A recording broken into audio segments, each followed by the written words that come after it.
The afternoon sun sat low over Maple Grove, turning the windshields in the school pickup line into a slow ripple of light.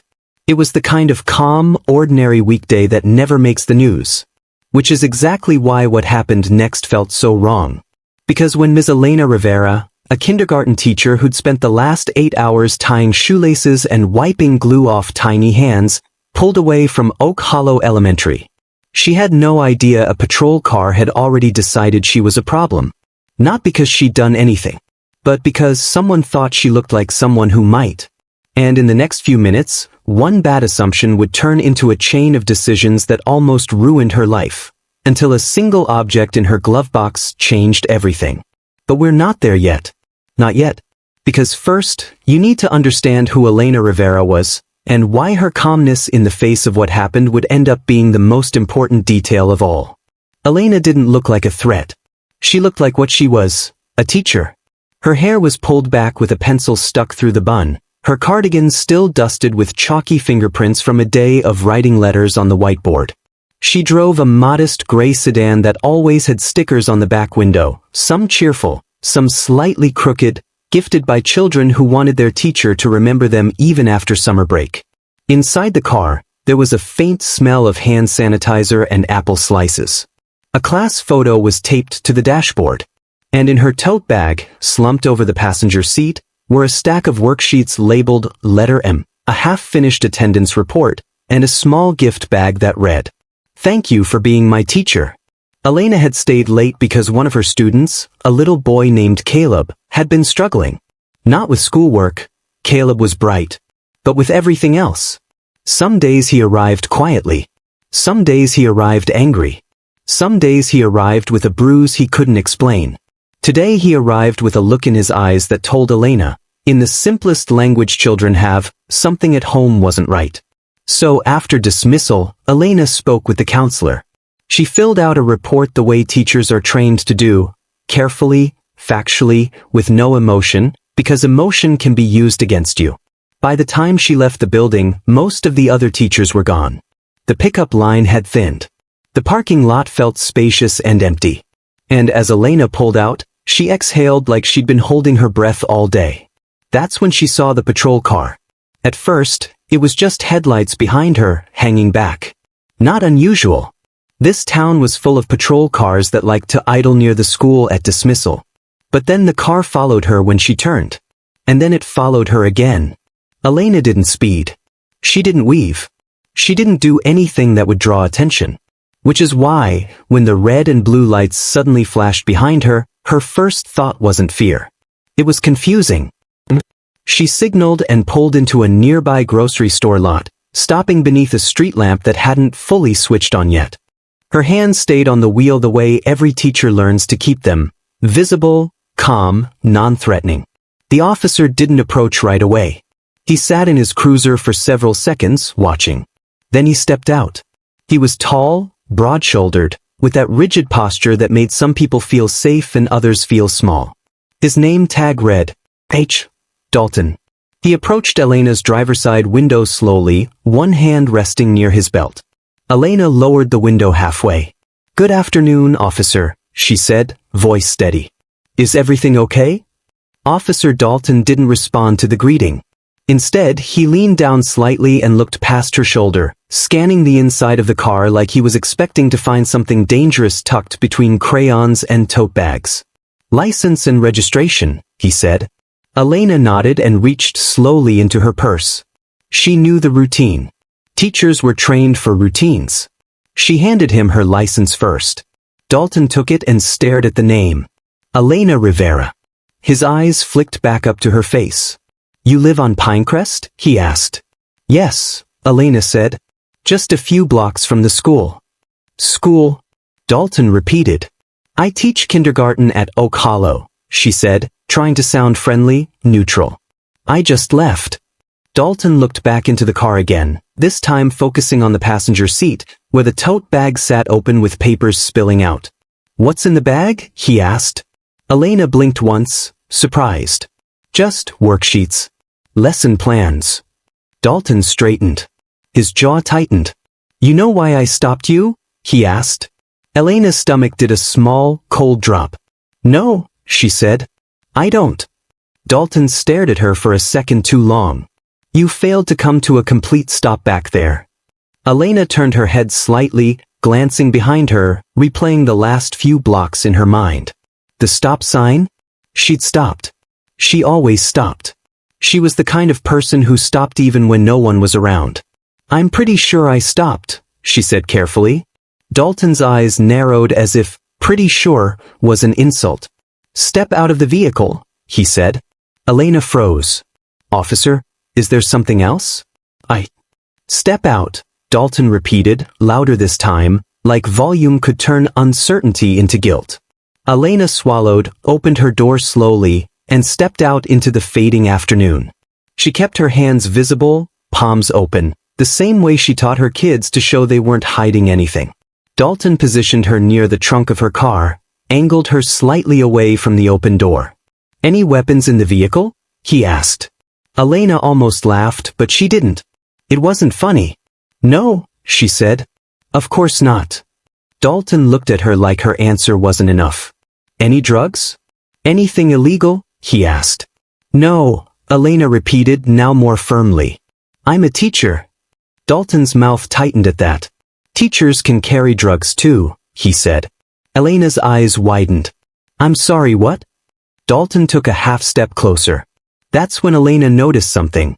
Not what he was saying, but how he was saying it. He wasn't asking questions like someone looking for clarity. He was asking questions like someone looking for confirmation of a conclusion he'd already reached. Elena's pulse quickened, but she didn't raise her voice. Officer, she said, is this about my car? Is something wrong with the registration? If you tell me what's going on. Dalton cut her off. Put your hands on the trunk. Elena stared at him. Hands on the trunk. A couple walking into the grocery store slowed down, their eyes drawn toward the patrol lights reflecting across the pavement. Elena felt her face burn. Her first instinct was to explain, to reason, to prove she was normal. But the second instinct, the one teachers develop after years of dealing with conflict, told her something else. Do not escalate. Do not give them a reason. Stay calm. Stay factual. So she placed her hands on the trunk. Dalton patted her down quickly, methodically, more aggressive than necessary. Elena flinched when his hand brushed the side of her ribcage. Please, she said, voice tight, I'm not comfortable with. Dalton paused, his head snapping toward her. You want to make this difficult? He asked. Elena held her breath. No, she said quietly. I want to understand. Dalton moved toward the open driver's side door, peered inside again and then, without asking, reached in and grabbed her tote bag. Elena's eyes widened. Officer, that's my work bag. Dalton dumped it onto the passenger seat, papers sliding everywhere like fallen leaves. Then he reached for the center console. Officer, Elena said, sharper now, what are you doing? Dalton didn't answer. He flipped the console open, rummaged through it. Found nothing. He checked the cup holders. The side pocket. The back seat. It was like he was searching for something specific. But every time he didn't find it, the tension in his shoulders grew. Elena stood still, hands still on the trunk, watching her life be turned inside out. And then Dalton stopped. His gaze fixed on something near the glove compartment. Elena followed his eyes. The glove box. Dalton stared at it like it was a locked safe. Open it, he said. Elena blinked. What? Open the glove box. Elena swallowed. Officer, may I ask why? Dalton's head turned slowly. His eyes were cold now. Because I said so, he replied. Elena's heart thudded. She could feel the grocery store couple still watching. She could feel another car slowing near the entrance. She could feel the humiliation, the kind that makes your ears ring. But she could also feel something else. A small, controlled certainty that this wasn't right. Officer, Elena said carefully, I'm happy to cooperate, but I'd like to know what probable cause you have to search my car. Dalton's face tightened like a fuse had been lit. You want to talk about probable cause? He said. You want to pretend you know the law? Elena didn't pretend to know. She did know. Not because she was trying to be difficult. Because teachers had to know things now, What to do if a parent threatened you, what to do if police asked questions on campus, what to do if a child disclosed abuse, what to do when you're required by law to report it. And today, just hours earlier, Elena had filed a report that would start a process involving social workers, police, and the courts. She knew how systems worked. She knew how quickly a misunderstanding could turn into a record. And she knew, deep down, that Officer Dalton was pushing this because he believed she wouldn't push back. Elena breathed in. Then she said something that, in the next chapter, would change the tone of this entire stop. "I'm going to comply," she said, "but I'm also going to document this interaction." Dalton's head snapped toward her. "What did you say?" Elena didn't reach for her phone. She didn't move suddenly. She simply met his eyes and repeated, calm and clear, "I'm going to comply, and I'm documenting this interaction." Dalton's expression shifted. Not to fear, but to annoyance. Like she'd broken an unwritten rule. Then he said something that made Elena's stomach drop even lower. "You got something in there you don't want me to see?" he asked, nodding toward the glove box. Elena shook her head, genuinely baffled. "No." Dalton took a step closer. "Then open it." Elena looked at the glove box. And for a split second, she remembered what was inside. Not because it was illegal, but because it was unexpected. The kind of thing you don't expect to matter, until suddenly it's the only thing that does. Her fingers trembled slightly as she moved toward the passenger door. Dalton watched her like a hawk. Elena opened the passenger door slowly, leaned in, and placed her hand on the glove box latch. She hesitated for half a breath. Then she pulled. The glove box fell open. And Officer Dalton's entire posture changed instantly, like someone had flipped a switch in his spine. Because sitting right on top, clearly visible, was something Dalton hadn't expected to find in a kindergarten teacher's car. Something that made his face drain of color. Something that made him take a half step backward without realizing he'd done it. Elena saw his eyes lock onto it. And in that moment, she realized he hadn't stopped her for a stop sign. He'd stopped her because he thought she was someone else. And now, he was starting to understand what a mistake that was. But what exactly was in the glove box? And why did it hit Officer Dalton like a punch? Because sitting right on top, clearly visible, was something Dalton hadn't expected to find in a kindergarten teacher's car. Something that made his face drain of color. Something that made him take a half step backward without realizing he'd done it. Elena saw his eyes lock onto it. And in that moment, she realized he hadn't stopped her for a stop sign. He'd stopped her because he thought she was someone else. And now, he was starting to understand what a mistake that was. For a beat, neither of them moved. The grocery store parking lot hummed with ordinary life. Shopping carts clacking, distant car doors shutting, a child laughing somewhere near the entrance. Yet the air around Elena and Officer Dalton felt locked in a glass box. Dalton's eyes stayed fixed on the object inside the glove box. Elena followed his stare. It wasn't a gun, drugs, or anything dramatic like that. It was a thick, official-looking credential holder, the kind that folded open with clear plastic sleeves. Next to it was a sealed envelope stamped with the words, "County Family Services, Confidential." And beneath the envelope, partially visible, was a laminated card with a bold title that read, "Mandated Reporter, Education Professional." The credential holder itself had a small emblem on the front, an embossed seal, worn slightly from being handled.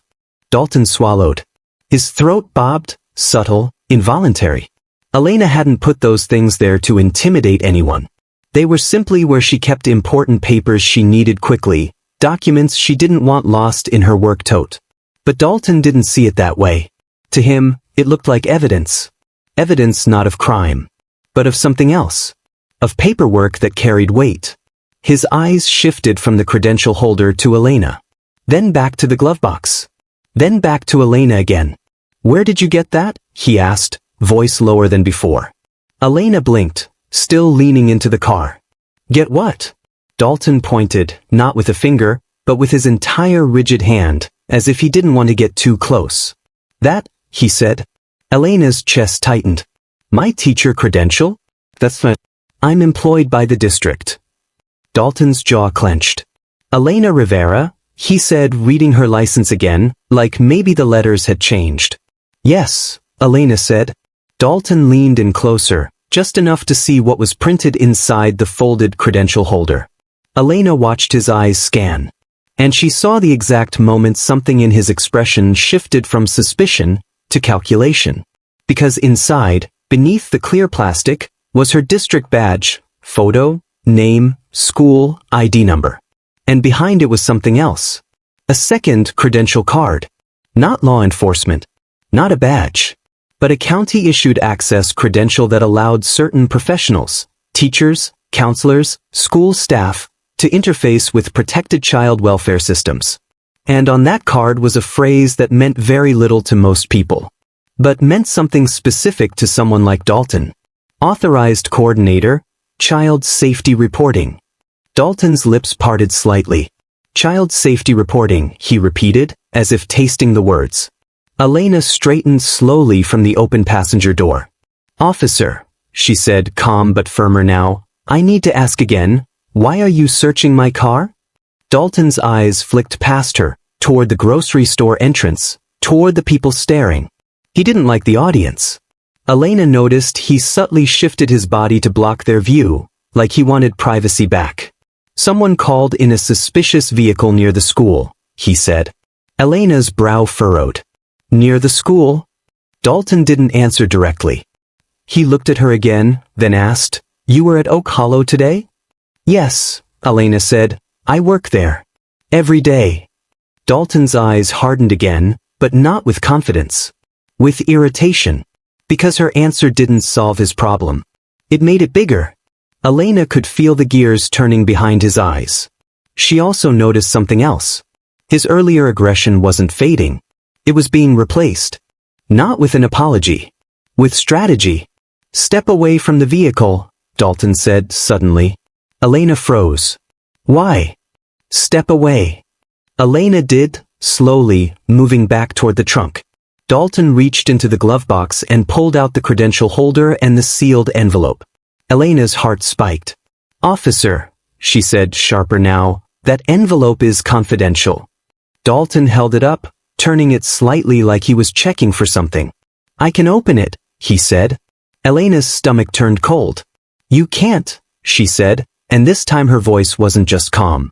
It carried authority. That's protected information. It contains child welfare reporting details. Dalton's eyes narrowed. So now you're telling me what I can and can't do. Elena met his stare. I'm telling you the law.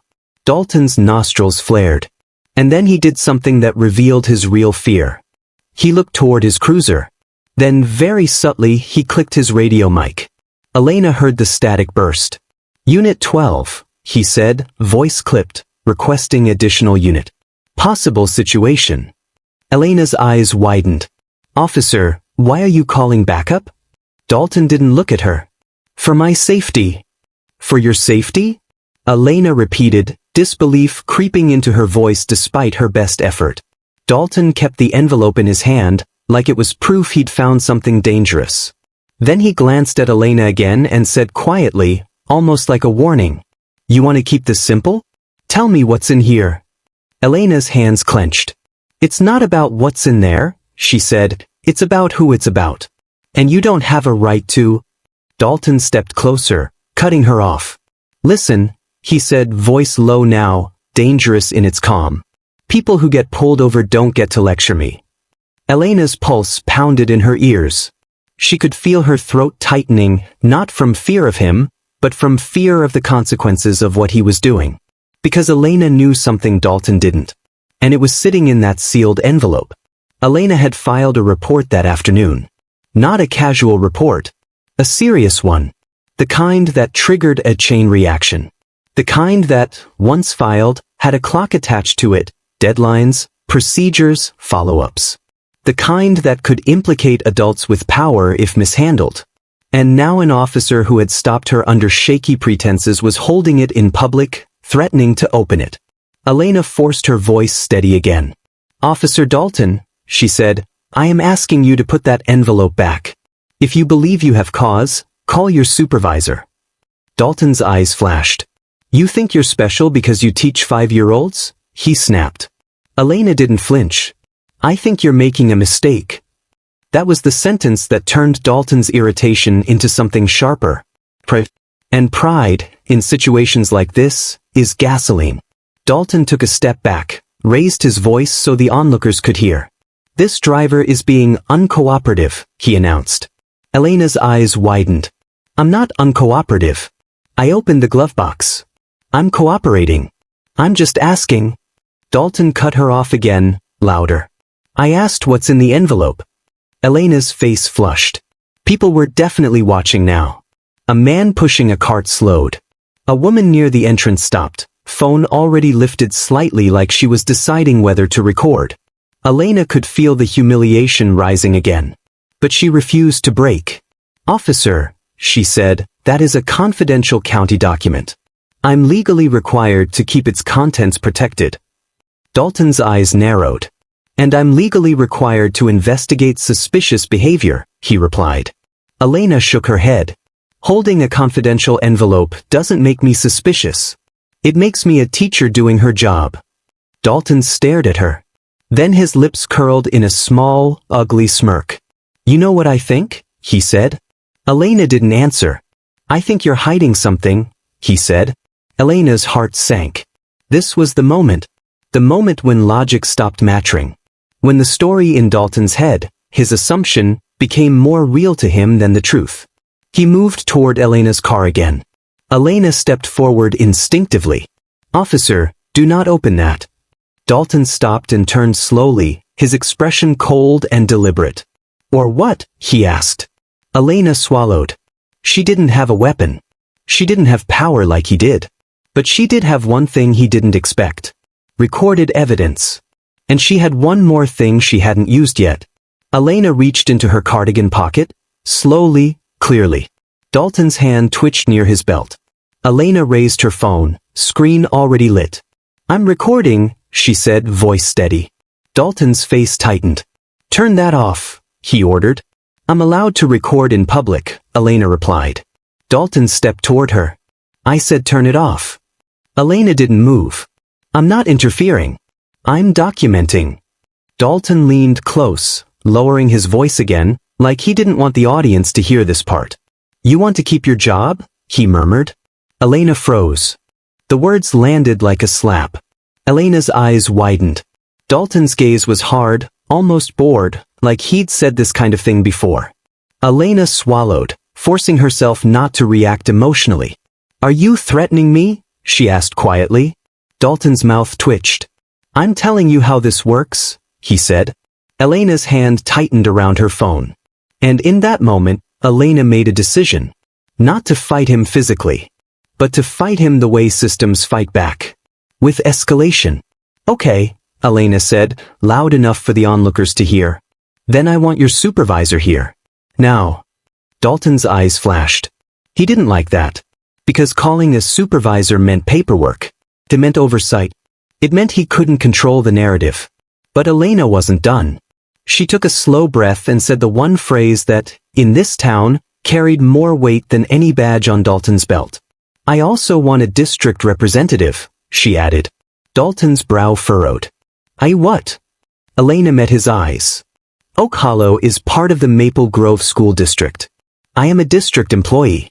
If you are going to search my property and handle protected documents, the district will be notified. Dalton stared at her like she'd spoken a language he hated. A language of policy. Of accountability. Of people above him. And then, just as Elena finished speaking, a second patrol car turned into the parking lot. Its lights weren't on yet, but it rolled toward them with purpose. Dalton's radio crackled again. And then a voice came through, tinny and impatient. Unit 12, status? Dalton pressed the mic. Driver is refusing to cooperate, he said. Elena's eyes widened. That's not true. Dalton ignored her and continued. Possible involvement with child services, unknown content. Elena's stomach twisted. He was framing her. Setting the stage. Elena raised her phone slightly, ensuring the camera captured Dalton, the envelope, the credential holder. And she said, clearly into her recording. For the record, Officer Dalton searched my car without explaining cause, removed a confidential child welfare envelope, and is threatening to open it. Dalton's face tightened sharply. The second patrol car stopped behind Dalton's cruiser. A shorter officer stepped out, female, with a no-nonsense stride. Her name tag read, Kim. Officer Kim approached, eyes scanning the scene. She saw Elena's hands, the phone, Dalton holding the envelope. And her expression changed slightly, not to anger, but to caution. "Dalton," she said, "what's going on?" Dalton straightened, as if relieved to have an ally. "She's being difficult," he said. "Suspicious vehicle report near the school. She's got child services documents in the glove box."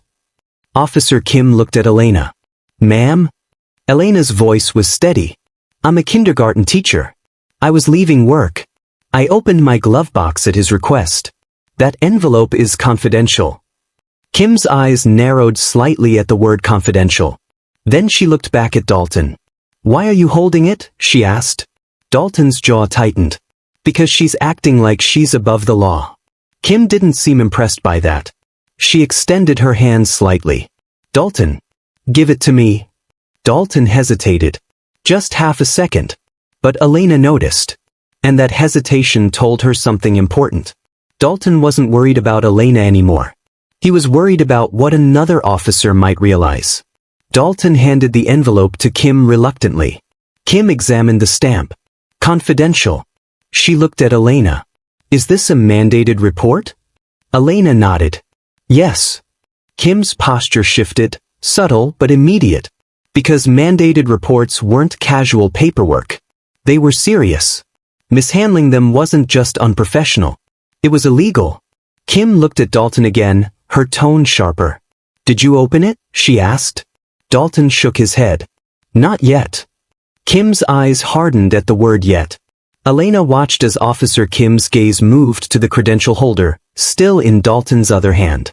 Kim reached for it. "Dalton," she said, voice firm, "hand me that too." Dalton bristled. "Kim, I've got this."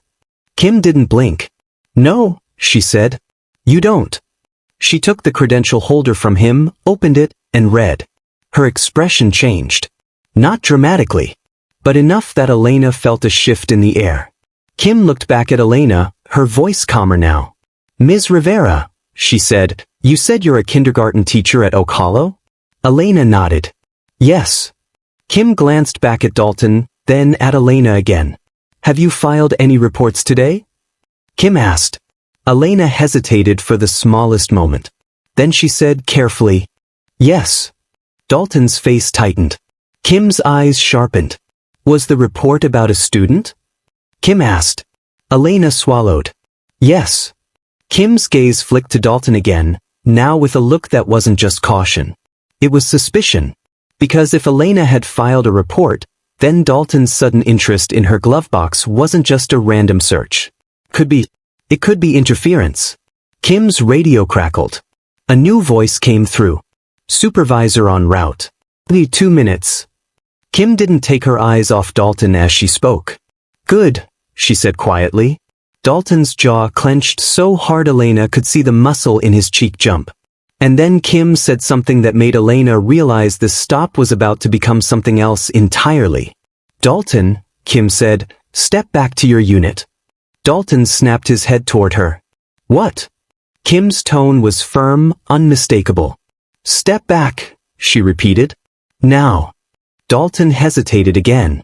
And this time, the people watching noticed it too. Because the moment an officer hesitates when another officer gives an order, it tells everyone something is wrong. Dalton finally stepped back toward his cruiser. Kim turned to Elena. Her voice was lower now, protective. "Ms. Rivera," she said, "keep your phone recording. And don't answer any more questions until the supervisor arrives." Elena's breath caught. Because that wasn't what you told a guilty person. That was what you told someone who was about to get caught in a power play. Elena nodded slowly, heart pounding. And then, in the distance, another vehicle turned into the lot. Not a patrol car. A dark SUV with county markings. It pulled in fast, too fast for a normal visit. Elena's eyes narrowed. Kim's posture stiffened. And Dalton's face went pale again. Because the SUV door opened, and a man stepped out wearing a jacket with letters across the chest that made the entire situation snap into focus. CPS investigations. He looked straight at Elena first. Then at Officer Dalton. Then at the confidential envelope in Kim's hand. And he said, loud enough for everyone nearby to hear, "Which one of you opened a protected report?" Elena's stomach dropped. Because that question meant only one thing. The report Elena filed wasn't just routine. It was urgent. And now, somehow, Officer Dalton had walked straight into the middle of it. But why did CPS show up here?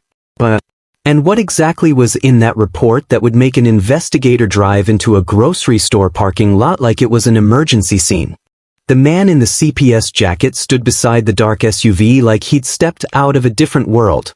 One where paperwork wasn't paperwork, where the wrong signature or one careless disclosure could set off alarms. He looked straight at Elena first.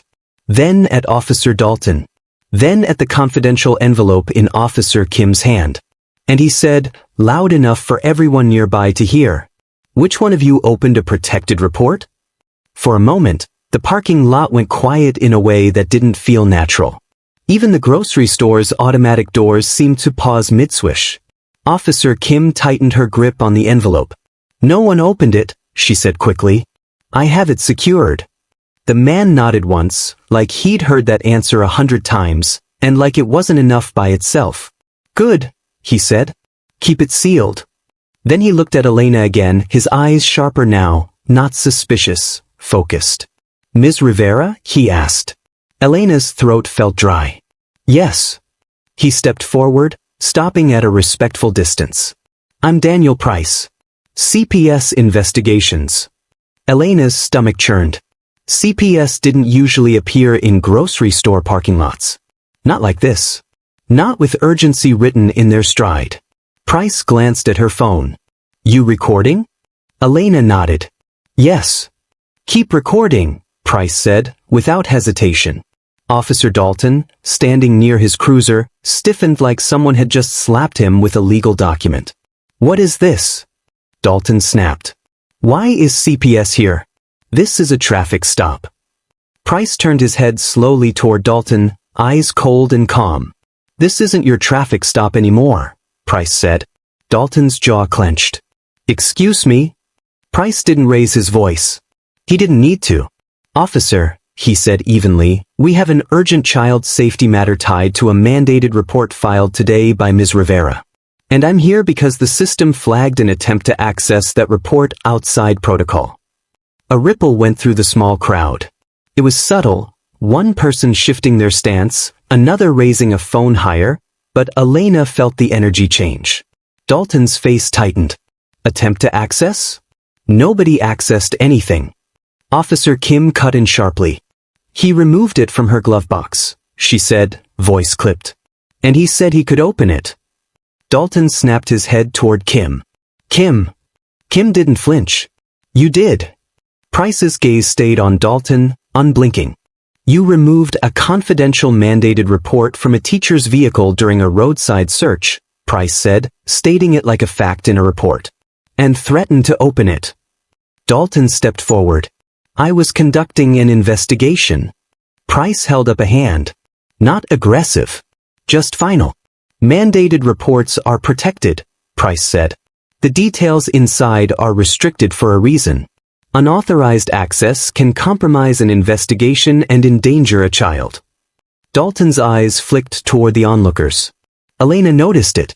He didn't like how this sounded in public. He cleared his throat. "Look, I got a call, suspicious vehicle near the school. Her car matched the description. I did my job." Elena's heart thudded. Matched the description.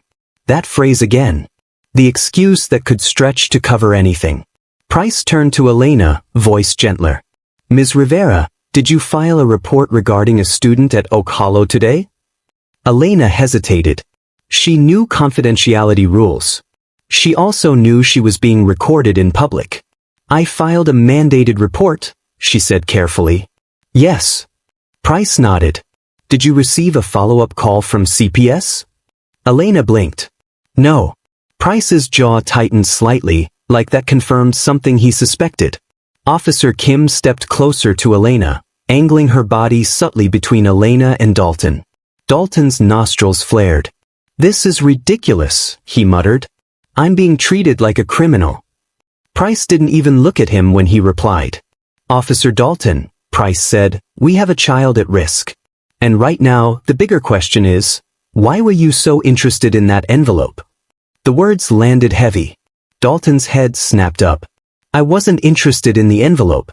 She was acting suspicious." Kim's voice turned hard. "She asked about probable cause. That's not suspicious." Dalton's jaw ticked. Price glanced down at the credential holder Kim still held. "Ms. Rivera's credentials confirm she's authorized to file and coordinate reporting," he said. "So again, officer, why the glove box?" Dalton's eyes shifted. Just for a fraction of a second. To Elena. Then away. That tiny movement, quick, involuntary, was all Elena needed to know. Dalton wasn't mad about being questioned. He was scared about what Price might connect. Because the truth was, Elena had noticed Dalton before. Not today. Not during the stop. But earlier. At school. It had been brief. Easy to miss.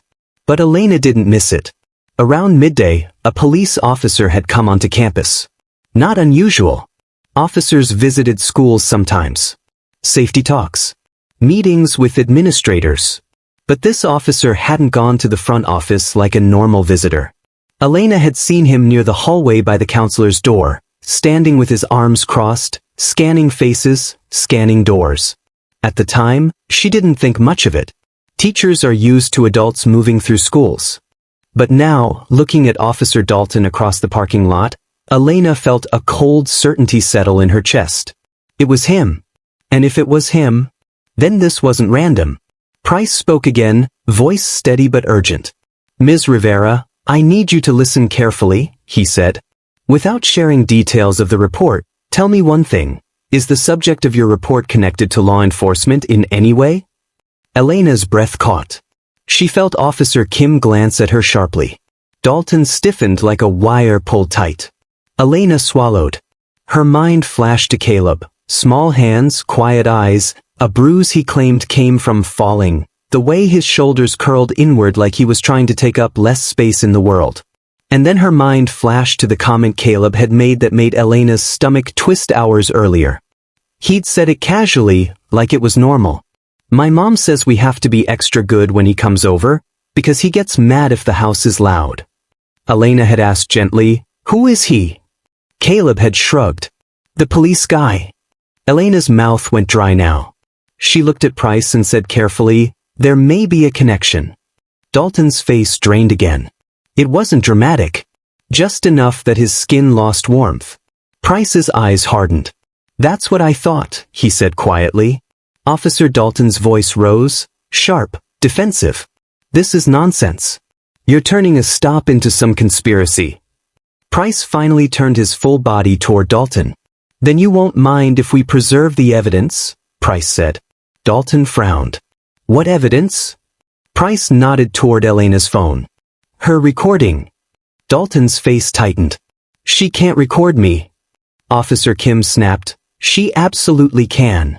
Price continued, "And your body cam footage." Dalton's hand twitched toward his chest. Elena hadn't noticed until now. Dalton's body cam was mounted, small, black, blinking. And suddenly Elena realized why Dalton had hated the idea of being recorded. Because there was already a camera. And if his story didn't match his actions, it would be right there. Price's voice remained calm. "Supervisor is on the way, yes?" Kim nodded. Less than a minute. Price glanced at Dalton. "Good. Because until they arrive, you are not to open, handle, or discuss this report. Understood?" Dalton scoffed. "You can't order me around." Price's expression didn't change. "I can document interference. And I can request an immediate injunction through county council if necessary." Dalton stared at him, chest rising and falling. Then, in a move that looked like compliance but felt like defiance, Dalton took 2 steps backward toward his cruiser. And Elena saw it, the shift in his posture, the way his hand moved near the door handle. He wasn't just stepping away. He was positioning. Like someone deciding whether to retreat or to control the scene before control was taken from him. Officer Kim noticed too. Her voice sharpened. "Dalton, stay where you are." Dalton glanced at her. "I'm going to my vehicle." Kim took a step forward, matching his movement. "This is a hold," she said, "until the supervisor arrives." Dalton's eyes flashed. "You can't detain me." Kim's jaw set. "Watch me." The tension snapped tight enough that Elena felt her hands tremble, even though she kept her phone steady. And then, just as Dalton's fingers curled around the cruiser door handle, a third vehicle rolled into the parking lot. A marked supervisor unit. It stopped with purpose, door opening fast. A man stepped out, mid-40s, graying hair, command presence. His uniform was crisp, his eyes sharp. Sergeant's stripes on his sleeve. His name tag read, Marshall. He took one look at the scene, the crowd, Elena recording, Kim holding the envelope, Price standing firm, and his face tightened like he already knew this was going to ruin someone's week. "What the hell is going on?" Sergeant Marshall demanded. Dalton spoke immediately, eager, voice loud. "Sergeant, I initiated a traffic stop based on a suspicious vehicle report near Oak Hollow. Driver became uncooperative, had child services documents." Marshall held up a hand. "Stop." Dalton froze. Marshall's eyes moved to Kim. "Kim." Kim spoke clearly. He searched her vehicle without articulating cause, removed a confidential CPS envelope, and threatened to open it. CPS investigations arrived because the system flagged potential unauthorized access. Marshall's gaze snapped to Price. "You are Daniel Price." "CPS investigations," Price said. "We have an urgent case linked to a report Ms. Rivera filed today. There's reason to believe law enforcement connections may exist to the subject." Marshall's face hardened. That last part was the match thrown into gasoline. Marshall looked at Elena. "Ma'am," he said, voice controlled, "what is your name?" "Elena Rivera," she said. "I'm a teacher at Oak Hollow." Marshall nodded. "Are you recording?" "Yes." "Good," Marshall said, and Elena's breath caught, because he wasn't angry about it. He turned back to Dalton. "Dalton," Marshall said quietly, "do you have your body cam on?" Dalton's jaw tightened. "Yes." Marshall's eyes narrowed. "Has it been on continuously since the stop began?" Dalton hesitated. Just half a second. But in that half second, everybody saw it. Kim's eyes sharpened. Price's expression went flat. Even the crowd shifted. Because a hesitation on that question meant only one thing. Marshall's voice turned ice cold. "Dalton," he repeated, slower, "answer the question." Dalton swallowed. "There may have been an interruption." Marshall's eyes didn't blink. "An interruption." Dalton's voice tightened. "It's possible it buffered." Kim snapped. "That's not how body cams work." Dalton whipped his head toward her. "Kim." Marshall cut him off. "Enough." He took one step closer to Dalton. Not aggressive, authoritative. "Officer Dalton," Marshall said, "you are being relieved of field duties pending review. Hand me your keys." Dalton stared at him like he'd misheard. "What?" Dalton barked. Marshall didn't flinch. "Now." Dalton's face reddened. "This is insane. I did my job." Marshall's voice stayed calm. "If you did your job, you have nothing to fear." Dalton's nostrils flared. His hand hovered at his belt. Not reaching for a weapon, reaching for control. Then he did something small, something subtle, that most people wouldn't have understood. But Elena did. He looked at the CPS envelope in Kim's hand again. Like he was thinking about it. Like he was calculating whether he could still influence what happened next. Price saw it too. And that's when Price said the sentence that turned the entire scene from a messy traffic stop into a full-blown investigation. "Sergeant," Price said, "I need you to understand. If Officer Dalton is connected in any way to the subject of Ms. Rivera's report, then this stop may constitute interference with a mandated report." The crowd murmured. Marshall's eyes narrowed, slow and heavy. He looked at Elena. "Ms. Rivera," he said, Did you see Officer Dalton on campus today? Elena's breath caught. She hadn't planned to say it out loud. But the truth was already pressing against the surface. Yes, Elena said. I saw him near the counselor's hallway. Around lunchtime. Dalton's face turned ash-white. Marshall stared at him. Dalton, he said quietly, were you on school property today? Dalton's mouth opened, then closed. He looked like he was trying to decide which lie would hurt less. Finally, he said, I drove past. Marshall's voice was deadly calm. That's not what she asked. Dalton's eyes darted. And Elena realized something that made her stomach twist even harder. Dalton hadn't just guessed she had paperwork. He'd known. Or suspected. Because he'd been there. He'd been close enough to know something happened today. Close enough to want to stop her before that report went where it was supposed to go. Marshall took a slow breath, like a man trying not to explode in public. Then he pointed at Dalton's cruiser. Step away from the vehicle, Marshall ordered. Hands visible. Dalton's eyes widened. Sergeant. Now. Dalton obeyed, stiff and angry, stepping away. Marshall turned to Kim. Secure that envelope. Get it out of here. Kim nodded, moving toward Price. Price took the envelope carefully, like it was evidence in a crime scene. Which, in a way, it was. And then Marshall looked at Elena. His voice softened, just slightly. Ms. Rivera, he said, you did the right thing recording. Stay right here. Do not leave. You're not in trouble. Elena's knees felt weak. She nodded, swallowing hard. And in that moment, as Marshall began issuing instructions, Elena realized the object in her glove box hadn't just changed Dalton's attitude. It had exposed him. Because that glove box didn't contain contraband. It contained accountability. But there was still one question hanging like a storm cloud over everything. Why did Dalton care so much? And what was he trying to stop? Price looked at Marshall and said, voice low but urgent. The child in that report may be in immediate danger. We need to move. Marshall's eyes narrowed. Move where? He asked. Price's jaw clenched. To the address on the report, he said. And we need to do it now, before anyone tips them off. Elena's heart dropped. Because if Dalton had been trying to interfere, then someone else might already know.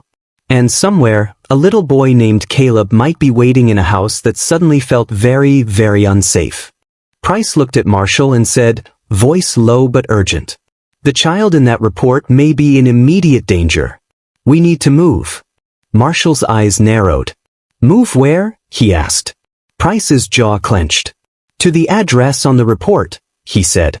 And we need to do it now, before anyone tips them off. Elena's heart dropped. Because if Dalton had been trying to interfere, then someone else might already know. And somewhere, a little boy named Caleb might be waiting in a house that suddenly felt very, very unsafe. Sergeant Marshall didn't waste time arguing. His eyes flashed to Officer Kim. Kim, ride with Price, he ordered. Get that report to County Council and move on to that address. Kim nodded once. Yes, Sergeant. Marshall turned back to Elena.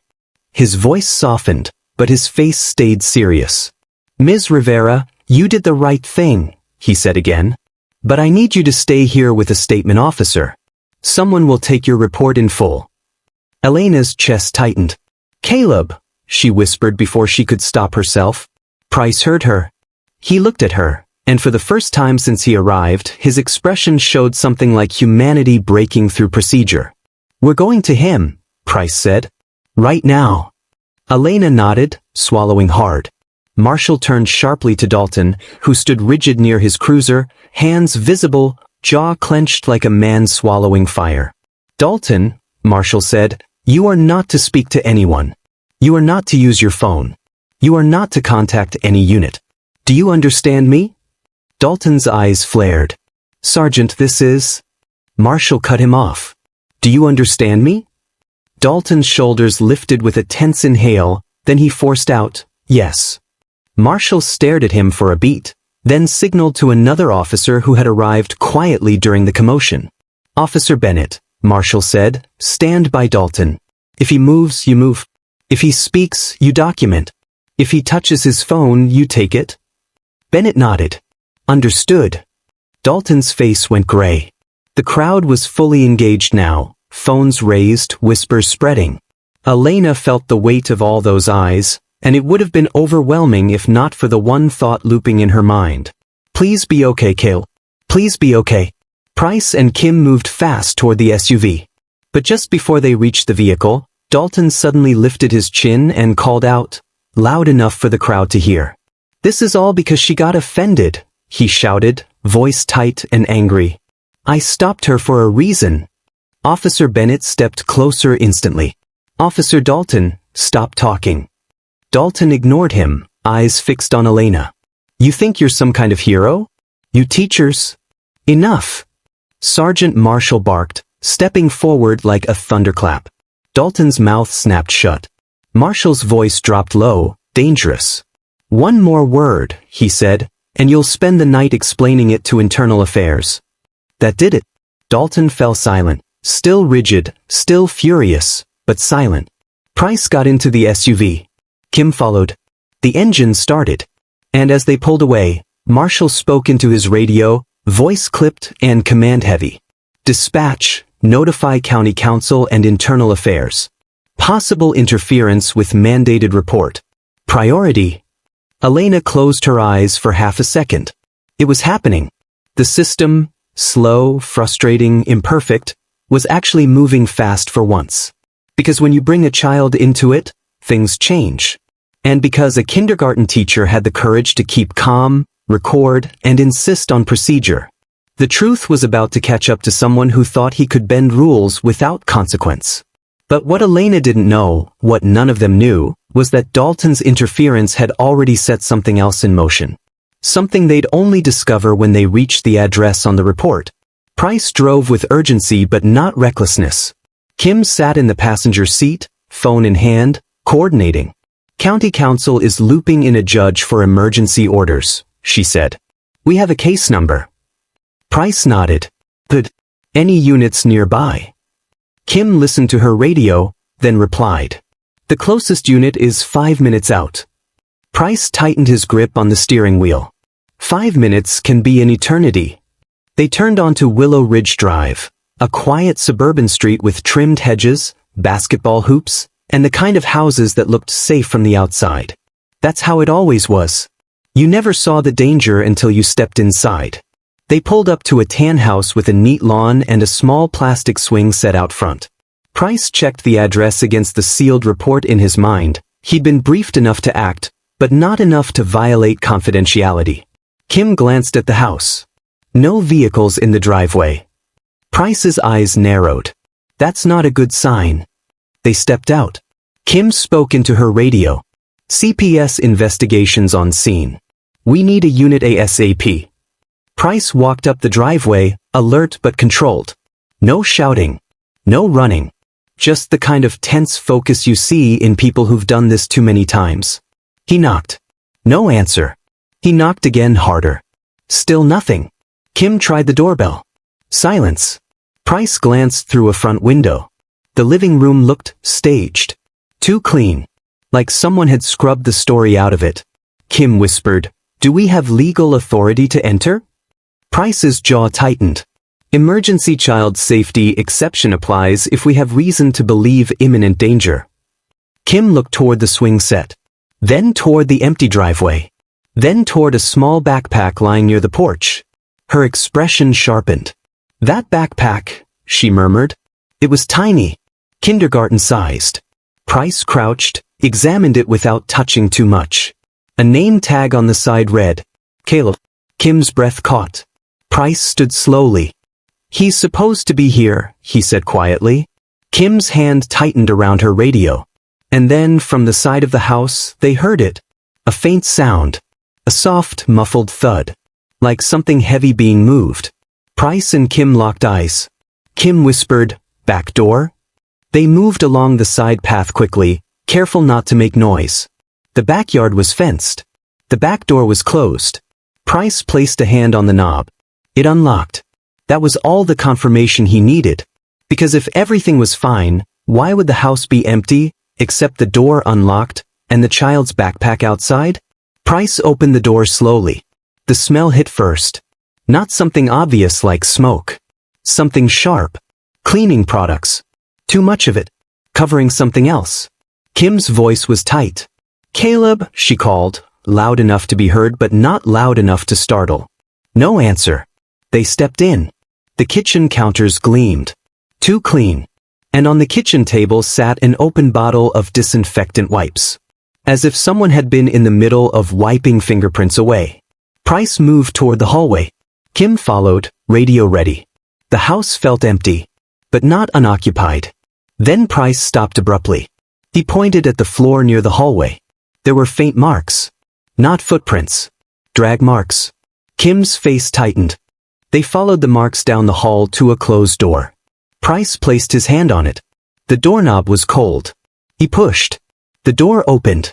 And there, sitting on the floor in the corner, was Caleb. His knees hugged to his chest. His face streaked with dried tears. A small red mark on his wrist like someone had grabbed him hard. When he looked up and saw Elena wasn't there, when he saw strangers, his body flinched. Kim knelt, voice gentle. "Hi, Cale. You're okay. We're here to help." Caleb didn't move. Price scanned the room. The closet door was slightly open. Inside, he saw a folded blanket and a pillow on the floor. Like someone had been keeping Caleb in there. Kim's voice broke slightly as she spoke softly. "Sweetheart, can you tell me where your mom is?" Caleb's lips trembled. He whispered, barely audible. "She left." Price's eyes narrowed. "Left where?" Caleb swallowed hard. Then he said the sentence that made Kim's head snap up like she'd been shocked. "She said we have to go before the police guy gets mad." Kim's eyes went wide. Price's jaw tightened. Because that meant only one thing. Someone had already tipped them off. Someone connected to law enforcement. Someone who knew a report had been filed. And someone who wanted them gone before CPS arrived. Kim's voice was sharp now, controlled but urgent. "Price," she said quietly, "we need units now." Price nodded, eyes scanning. Then he spotted it, on the nightstand near the bed. A phone. Screen lit. A recent missed call notification. From a contact name that made Price's stomach go cold. H. Dalton. Kim leaned closer, reading it too. Their eyes met. No words needed. They both understood what this meant. Dalton hadn't just been careless. He was connected. Back at the grocery store parking lot, Sergeant Marshall was already on the phone with Internal Affairs. But when his radio crackled with Kim's voice, his entire posture shifted.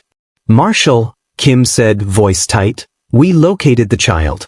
He was confined. Household appears staged. There's evidence of prior warning." Marshall's brow furrowed. Prior warning? Kim hesitated for half a second, just enough to signal the weight of what she was about to say. "There's a missed call on the caregiver's phone," she said. "From Officer Dalton." Silence. Then Marshall's voice dropped. "You're sure?" "I'm looking at it," Kim replied. Marshall's face hardened into something Elena would later remember as the look of a man watching someone destroy their own career in real time. He turned toward Dalton slowly. Dalton was still standing near his cruiser, tense, trying to look bored, trying to look unbothered. But when Marshall's eyes hit him, Dalton's expression flickered. Like he already knew. Marshall walked toward him. The onlookers hushed instinctively, sensing the air change. "Dalton," Marshall said quietly, "turn around." Dalton blinked. "Sergeant, what is this?" Marshall's voice was iron. "Turn around." Dalton's face tightened. "I didn't do anything." Marshall didn't argue. He didn't negotiate. He simply repeated, "Turn around," and nodded at Officer Bennett.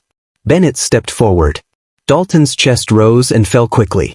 For the first time, Elena saw real fear. Not fear of being misunderstood. Fear of being caught. Dalton took a step back instinctively. Bennett matched him. Dalton's voice rose. "This is a setup. She's recording and now CPS is." Marshall's voice snapped like a whip. "Enough." Dalton stopped talking. Marshall leaned in slightly, voice low and deadly. "CPS found the child confined," he said. "And they found your call on the caregiver's phone." Dalton's face drained. He opened his mouth. No sound came out. Marshall straightened and spoke clearly, loud enough for the crowd and Elena's recording to capture. "Officer Dalton, you are being detained pending internal affairs and county investigation." Bennett moved in and cuffed him. The click of the handcuffs sounded loud in the open parking lot. Dalton's shoulders tensed and he jerked slightly. "I want a lawyer," he snapped. Marshall nodded once. "You'll get one." Dalton turned his head toward Elena, eyes blazing. "This is your fault," he spat. Elena's heart pounded, but she didn't flinch. She held her phone steady. And she said, calm and clear, the way she spoke to children who were losing control. "No, officer," she said quietly.